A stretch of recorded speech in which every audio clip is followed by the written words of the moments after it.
നമസ്കാരം, എൻ്റെ പേര് സജ്ന. ഞാൻ ട്രിവാൻഡ്രം പാലോട് നിന്ന് വരുന്നു. ഇതെൻ്റെ സെമി ഫൈനൽ റൗണ്ടാണ്.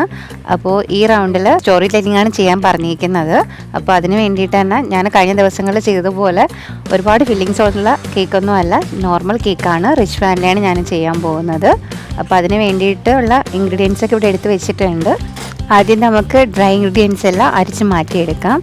അതിന് വേണ്ടിയിട്ട് ഞാനിവിടെ 1 കപ്പ് മൈദയാണ് എടുക്കുന്നത്. ഞാനതിൽ മൈദ മാത്രമേ എടുക്കുന്നുള്ളൂ, ബേക്കിംഗ് പൗഡറോ ഒന്നും ചേർക്കുന്നില്ല, മൈദ മാത്രമാണ് എടുക്കുന്നത്. 1 കപ്പ് അളവിൽ പൊടിച്ച പഞ്ചസാര എടുക്കുന്നുണ്ട്. അപ്പോൾ നമ്മുടെ ബാറ്റർ റെഡിയാക്കാൻ വേണ്ടിയിട്ട് ഞാനിവിടെ മുട്ട എടുക്കുന്നുണ്ട്. 4 മുട്ടയാണ് എടുക്കുന്നത്. ബാറ്റർ റെഡിയാക്കുന്നതിന് മുമ്പായിട്ട് നമുക്ക് ഓവൻ പ്രീ ഹീറ്റ് ചെയ്യാൻ വെക്കാം. ഇവിടെ 150-ൽ 10 മിനിറ്റാണ് ഞാൻ പ്രീ ഹീറ്റ് ചെയ്യാനായിട്ട് വെക്കുന്നത്. നമുക്കപ്പോൾ ഇനി മുട്ട ബീറ്റ് ചെയ്തെടുക്കാം. അതിന് വേണ്ടിയിട്ട് മുട്ടയിലോട്ട് 1 ടീസ്പൂൺ വാനില എസൻസ് കൂടി ചേർത്ത് കൊടുക്കാം. ഇനി പഞ്ചസാര കുറേശ്ശെ ചേർത്ത് മുട്ട ബീറ്റ് ചെയ്തെടുക്കാം. ഇതിലേക്ക് 2 ടേബിൾ സ്പൂൺ അളവിൽ ഓയിൽ കൂടി ചേർത്ത് ബീറ്റ് ചെയ്തെടുക്കാം.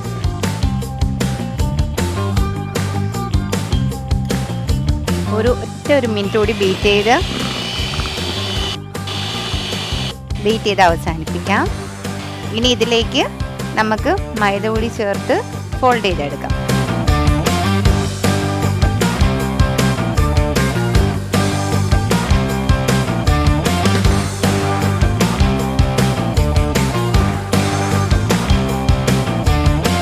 കഴിഞ്ഞ 2 ദിവസവും കഴിഞ്ഞ റൗണ്ടിൽ ചോക്ലേറ്റ് കേക്കാണ് ചെയ്തത്. അപ്പോൾ രണ്ടും സെയിം ഫ്ലേവർ ആയതുകൊണ്ട് തന്നെ ഇതൊരു സ്റ്റോറി ടെല്ലിംഗ് റൗണ്ട് കൂടിയാണ്. അപ്പോൾ അതുകൊണ്ട് ഞാൻ പെട്ടെന്ന് ചെയ്യാൻ വേണ്ടി കണക്കിന് ഒരു വാനില ഫ്ലേവറാണ് എടുത്തേക്കുന്നത്. ബാറ്റർ ഇവിടെ മുഴുവനായിട്ട് ഫോൾഡ് ചെയ്തിട്ടുണ്ട്. നമുക്കിനി ഇതൊരു ടിന്നിലോട്ട് മാറ്റാം. ഞാനിവിടെ ഒരു സ്ക്വയറിൻ്റെ ടിന്നാണ് എടുത്തേക്കുന്നത്. 8 ഇഞ്ചാണ്. നമുക്കിനി ബാറ്റർ ടിന്നിലോട്ട് മാറ്റി കൊടുക്കാം. ബാറ്ററി ടിന്നിൽ ഒഴിച്ചിട്ട് നമുക്കൊന്ന് ടാപ്പ് ചെയ്ത് കൊടുക്കാം. എന്നിട്ട് നമുക്ക് ഓവനിലോട്ട് മാറ്റാം. സാധാരണ കേക്ക് ചെയ്തപ്പോഴത്തേക്കും കഴിഞ്ഞ 2 റൗണ്ടിൽ നമ്മൾ ഫില്ലിംഗ് ആയിട്ട് അത്യാവശ്യം നല്ല ഫില്ലിംഗ് ഒക്കെയാണ് കൊടുത്തിരുന്നത്. ഇതിൽ അത്രയും ഫില്ലിംഗ് കൊടുക്കുന്നില്ല. കാര്യം നമ്മളൊരു സ്റ്റോർ ഇതിൽ ട്രൈ ചെയ്യാനായിട്ടാണ് പോകുന്നത്. അപ്പോൾ അത്രയും ട്രൈ ചെയ്യുമ്പോൾ നമുക്കൊരു ടൈമിങ്ങിൻ്റെ ഒരു പ്രശ്നം ഉണ്ടാവുമോ എന്ന് പേടിച്ചിട്ടാണ് ഞാൻ ഈ ഒരു ഫ്ലേവർ എടുത്തത്. ഇത് നമുക്ക് ഈസി ആയിട്ട് ചെയ്യാൻ പറ്റുന്നൊരു ഫ്ലേവറാണ്. ചിലർക്ക് തോന്നും ബേക്കിംഗ് പൗഡറൊന്നും യൂസ് ചെയ്തില്ലെങ്കിൽ കേക്ക് പൊങ്ങില്ലേ എന്നൊക്കെ. ഇതങ്ങനെയൊന്നുമില്ല, കേക്ക് പെർഫെക്റ്റായിട്ട് കിട്ടും. ബേക്കിംഗ് പൗഡറൊന്നും ചേർക്കണമെന്നൊന്നുമില്ല. എൻ്റെ മിക്ക കേക്കുകളിലും ഞാൻ ബേക്കിംഗ് പൗഡർ ചേർക്കാറില്ല. വളരെ ചെറിയ കേക്കുകളിൽ മാത്രമേ അങ്ങനെ ബേക്കിംഗ് പൗഡറും ബേക്കിംഗ് സോഡയും ചേർക്കുന്ന റെസിപ്പിയിലുള്ളൂ. ഓവൻ ഇവിടെ പ്രീ ഹീറ്റ് ആയിട്ടുണ്ട്. നമുക്ക് ബാറ്റർ വെച്ച് കൊടുക്കാം. 140-ൽ ഒരു 35 മിനിറ്റാണ് ബേക്കിംഗ് ടൈം വെക്കുന്നത്. ഇനി നമുക്ക് ഫില്ലിങ്സിനായിട്ട് നമ്മുടെ എടുത്ത് വെച്ചിരിക്കുന്ന നട്ട്സ് ഒന്ന് കുഞ്ഞായിട്ട് അരിഞ്ഞെടുക്കാം.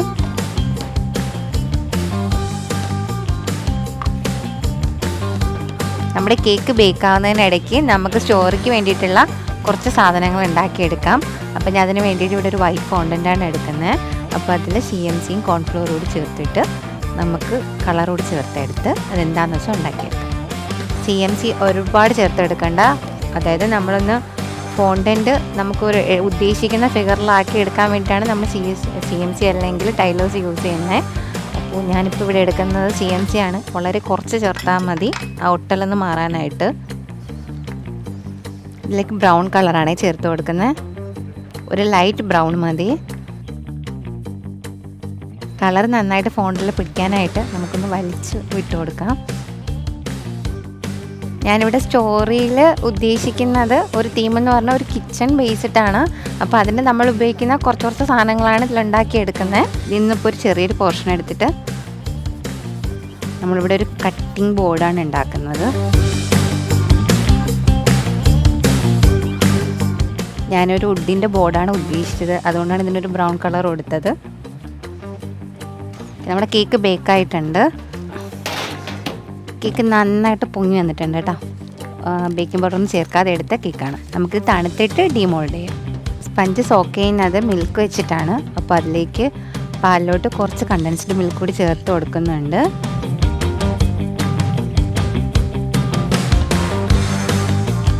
സ്പഞ്ച് നമുക്ക് ലെയർ ചെയ്യാം.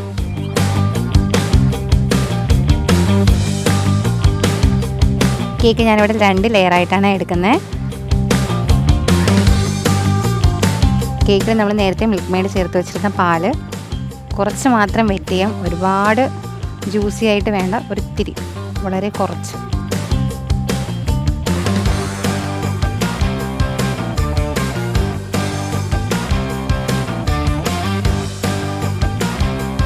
നമുക്ക് ഫില്ലിംഗ് ആയിട്ട് നേരത്തെ നമ്മൾ ചോപ്പ് ചെയ്ത് വെച്ചിരുന്ന ആൽമണ്ടും പിസ്തയും ഇട്ട് കൊടുക്കാം.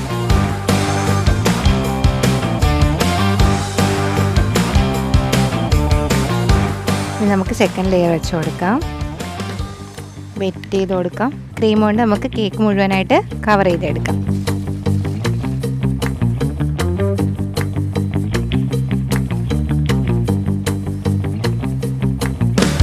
കുറച്ചേ കൊടുക്കുന്നുള്ളൂ, ഒരുപാട് ക്രീം വെച്ച് കവർ ചെയ്യുന്നില്ല. മുകളിലായിട്ട് നമ്മൾ കുറച്ച് ഡിസൈൻസൊക്കെ കൊടുക്കുന്നുണ്ട്. മുകളിലാണ് കുറച്ചുകൂടി എന്താ പറയുക ഫോക്കസ് ചെയ്യുന്നത്. അപ്പം നമ്മൾ സൈഡൊക്കെ ഒരു നീക്കഡ് അങ്ങനെ ഒരു സെറ്റിലാണ് ചെയ്തെടുക്കുന്നത്. കുറച്ച് ക്രീം ഒന്ന് നമുക്ക് വേറൊരു ബൗളിലോട്ട് മാറ്റാം. എന്നിട്ട് ഇതിലേക്ക് ഒരിത്തിരി ഒരു ഡ്രോപ്പോളം ബ്രൗൺ കളർ ചേർത്ത് കൊടുക്കാം.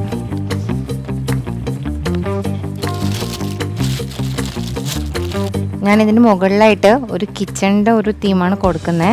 അപ്പോൾ അതിന് വേണ്ടിയിട്ട് ഞാനിവിടെ ഒരു വിപ്പിംഗ് ക്രീം വെച്ചിട്ടൊരു ഡിസൈൻ കൊടുക്കുന്നുണ്ട്.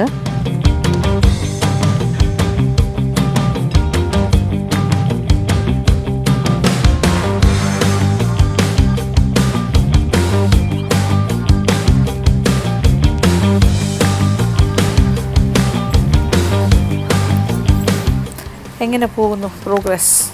കുഴപ്പമില്ല, സ്പഞ്ചൊക്കെ റെഡി ആയിട്ട് കിട്ടി, കറക്റ്റായിട്ട് വന്നു. ഇനി കുറച്ച് ഫോണ്ടൻ്റ് വർക്ക് ഉണ്ട്, അല്ലാതെ കുറച്ച് വിപ്പിംഗ് ക്രീം ഉണ്ട്. കുറച്ച് ഇനി ഒരു ഹാഫ് ആൻ അവർ ഒക്കെ ഉള്ളൂ മാക്സിമം.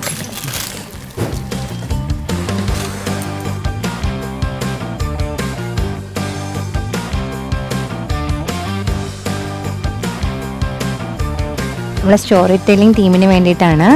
അപ്പോൾ ഇതൊരു കിച്ചൺ ബേസ് ചെയ്തിട്ട് എടുത്തേക്കുന്ന ഒരു തീമാണ്. അപ്പോൾ അതിന് വേണ്ടിയിട്ടാണ് കുറച്ച് കിച്ചണിലുള്ള ആക്സസറീസ് അങ്ങനെയൊക്കെയാണ് സെറ്റ് ചെയ്തിരിക്കുന്നത്. കറക്റ്റ് വന്നിട്ടുണ്ടോ എന്ന് അറിയത്തില്ല. അപ്പോൾ അതിന് വേണ്ടിയിട്ട് കുറച്ച് സാധനങ്ങളൊക്കെ ഇതിൻ്റെ മുകളിലായിട്ട് ഇങ്ങനെ വെച്ച് കൊടുക്കുന്നുണ്ട്.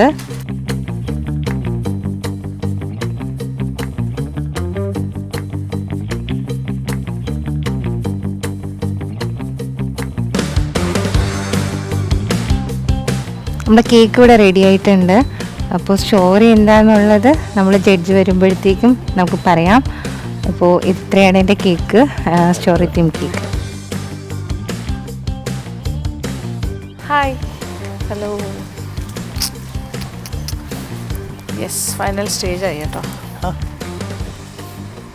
ഒരു സ്റ്റോറി ഉണ്ടല്ലേ ഇതിനകത്ത്. ഇതിൻ്റെ പിന്നിലുള്ള കഥ എന്താ? ഇതിൻ്റെ പിന്നിൽ ഇതെൻ്റെ മോളാണ്, ഇത് ഞാനാണ്.